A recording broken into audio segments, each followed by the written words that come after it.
ಹತ್ತೂರ ಒಡೆಯ ಮಾಗನೆಯ ದೇವರು ಪುತ್ತೂರಿನ ಶ್ರೀ ಮಹಾಲಿಂಗೇಶ್ವರ ದೇವಾಲಯದ ಅಭಿವೃದ್ಧಿ ಈಗ ಕಾಂಗ್ರೆಸ್ ಮತ್ತು ಬಿಜೆಪಿಯ ನಡುವೆ ವಿವಾದದ ಕಿಚ್ಚನ್ನು ಹತ್ತಿಸಿದೆ. ದೇವಾಲಯದ ಭೂಮಿಯಲ್ಲಿ ಇದ್ದ ಮನೆಗಳನ್ನು ತೆರವು ಮಾಡುವ ಬಗ್ಗೆ ಮೊದಲೇ ನಿರ್ಧಾರವಾಗಿದ್ದರೂ ರಾತ್ರಿ ವೇಳೆ ಕಳ್ಳರಂತೆ ಬಂದು ರೌಡಿಗಳು ಬಿಜೆಪಿ ಮುಖಂಡ ರಾಜೇಶ್ ಬನ್ನೂರು ಅವರ ಮನೆ ಕೆಡವಿ ಹಾಕಿದ್ದಾರೆ ಎಂಬ ಆರೋಪ ಕಾಂಗ್ರೆಸ್ ಕಾರ್ಯಕರ್ತರನ್ನ ಕೆರಳಿಸಿದೆ. ಮುತ್ತು ಬೆಳೆಯುವ ಊರು ಎಂಬ ಪ್ರತೀತಿಯನ್ನ ಹೊಂದಿರುವ ಪುತ್ತೂರು ಈ ಪೌರಾಣಿಕ ಖ್ಯಾತಿಯನ್ನ ಪಡೆಯಲು ಕಾರಣವಾಗಿರುವುದು ಹತ್ತೂರ ಒಡೆಯ ಶ್ರೀ ಮಹಾಲಿಂಗೇಶ್ವರ ದೇವಾಲಯದ ಕೆರೆ. ಈ ಕೆರೆಯ ಪುನರುಜ್ಜೀವನ ಪೂರ್ಣಗೊಂಡಿದೆ.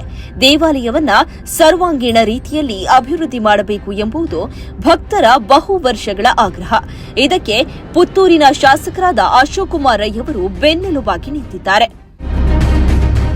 ಅಭಿವೃದ್ಧಿಗೆ ದೇವಾಲಯದ ಭೂಮಿ ಮತ್ತೆ ದೇವಾಲಯಕ್ಕೆ ಸೇರುವುದು ಅವಶ್ಯ. ದೇವಾಲಯದ ಆಡಳಿತ ಮಂಡಳಿಯ ಒಪ್ಪಿಗೆಯೊಂದಿಗೆ ಭೂಮಿಯಲ್ಲಿರುವ 8 ಮನೆಗಳನ್ನು ತೆರವು ಮಾಡುವ ಕಾರ್ಯಾಚರಣೆಯನ್ನ ಅವರು ಕೈಗೆತ್ತಿಕೊಂಡಿರುವುದು ಈಗ ಉದ್ಭವಿಸಿರುವ ವಿವಾದದ ಕೇಂದ್ರಬಿಂದು. ನಾವು ದೇವಾಲಯದ ಭೂಮಿಯಲ್ಲಿ ವಾಸ್ತವ್ಯ ಇರುವ ಎಲ್ಲರೊಂದಿಗೂ ಮಾತನಾಡಿದ್ದೇವೆ. ರಾಜೇಶ್ ಬನ್ನೂರು ಅವರೊಂದಿಗೂ ಮಾತನಾಡಲು ಪ್ರಯತ್ನಿಸಿದ್ದೇವೆ. ಆದರೆ ಮಾತುಕತೆ ಯಶಸ್ವಿಯಾಗಲಿಲ್ಲ. ಅವರು ಬಹುದೊಡ್ಡ ಮೊತ್ತ ಕೇಳುತ್ತಿದ್ದಾರೆ. ಅದು ನಮ್ಮಿಂದ ಸಾಧ್ಯವಿಲ್ಲ ಎಂಬುದು ಶಾಸಕ ಅಶೋಕ್ ಕುಮಾರ್ ರೈ ಅವರ ಹೇಳಿಕೆ. ಈ 8 ಮನೆಗಳಲ್ಲಿ 2 ಕುಟುಂಬದವರನ್ನ ಹೊರತುಪಡಿಸಿದ್ರೆ ಉಳಿದ ಎಲ್ಲರೂ ಬೇರೆ ಕಡೆ ವಾಸ್ತವ್ಯದ ಮನೆಯನ್ನ ಹೊಂದಿದ್ದಾರೆ. ಕೆಲವರು ಇವುಗಳನ್ನ ಬಾಡಿಗೆಗೆ ಕೊಟ್ಟಿದ್ದಾರೆ. ಭೂಮಿ ಪೂರ್ಣವಾಗಿ ದೇವಾಲಯಕ್ಕೆ ಸೇರಿದ್ದು. ತೆರವು ವಿರೋಧಿಸುವವರು ನ್ಯಾಯಾಲಯಕ್ಕೆ ಹೋಗಬಹುದಲ್ಲವೇ ಎಂಬುದು ಶಾಸಕರ ವಾದ. ಈ ಮನೆಯಲ್ಲಿರುವಂತಹ ದಾಖಲೆ ಇದ್ರೆ, ಇಲ್ಲಿ ಏನಾದರೂ ಇದಕ್ಕೆ ಅವರಿಗೆ ದಾಖಲೆಗಳಿದ್ರೆ ಅವರು ಹೀಗೆ ನನ್ನ ದಾಖಲೆ ಇರುವ ಮನೆ ಇದೆ, ಇದು ಡೆಮೊಲಿಷ್ ಮಾಡಿದ್ದಾರೆ, ಅವರು ಯಾರ ಹೆಸರಲ್ಲಿ ಯಾರು ಮಾಡಿದ್ದಾರೆ ಅವರ ಹೆಸರಲ್ಲಿ ಕಂಪ್ಲೇಂಟ್ ಕೊಡ್ಬೋದು. ಏನು ದಾಖಲೆಗಳಿಲ್ಲದೆ ಹೀಗೆ ನಾನು ಕಂಪ್ಲೇಂಟ್. ಮೇಲಾಗಿ ಅವರು ನಿವೇಶನ ಒದಗಿಸುವ ಮತ್ತು ಮನೆ ಕಟ್ಟಲು ಸಹಾಯ ಮಾಡುವ ವಾಗ್ದಾನವನ್ನು ಮಾಡಿದ್ದಾರೆ. ಆದರೆ ಬನ್ನೂರು ಅವರ ಮನೆಯನ್ನ ರಾತ್ರೋರಾತ್ರಿ ಕೆಡವಿ ಹಾಕಲಾಗಿದೆ ಎಂದು ಹೇಳುವ ಬಿಜೆಪಿಯ ನಾಯಕರು ಈ ವಾದಕ್ಕೆ ನೇರ ಉತ್ತರ ಕೊಡುತ್ತಿಲ್ಲ.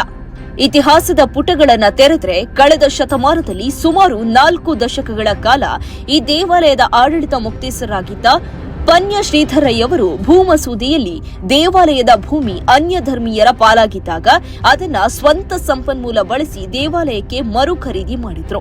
ಆ ಬಳಿಕ ದೇವಾಲಯವನ್ನ ಭಕ್ತಿಯ ಕೇಂದ್ರವಾಗಿ ಬೃಹತ್ ರೀತಿಯಲ್ಲಿ ಮರು ರೂಪಿಸುವ ಕೆಲಸ ನಡೆಯುತ್ತಿರುವುದು ಅಶೋಕ್ ಕುಮಾರ್ ರೈ ಅವರ ಕಾಲದಲ್ಲಿ ಎನ್ನುತ್ತಾರೆ ಹೆಸರು ಹೇಳಲಿಚ್ಛಿಸದ ಭಕ್ತರೊಬ್ಬರು.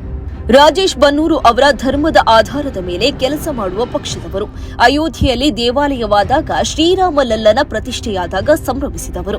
ನ್ಯಾಯವಾಗಿ ಅವರೇ ಮೊದಲು ದೇವಾಲಯದ ಭೂಮಿಯನ್ನ ತೆರವು ಮಾಡಬೇಕಿತ್ತು.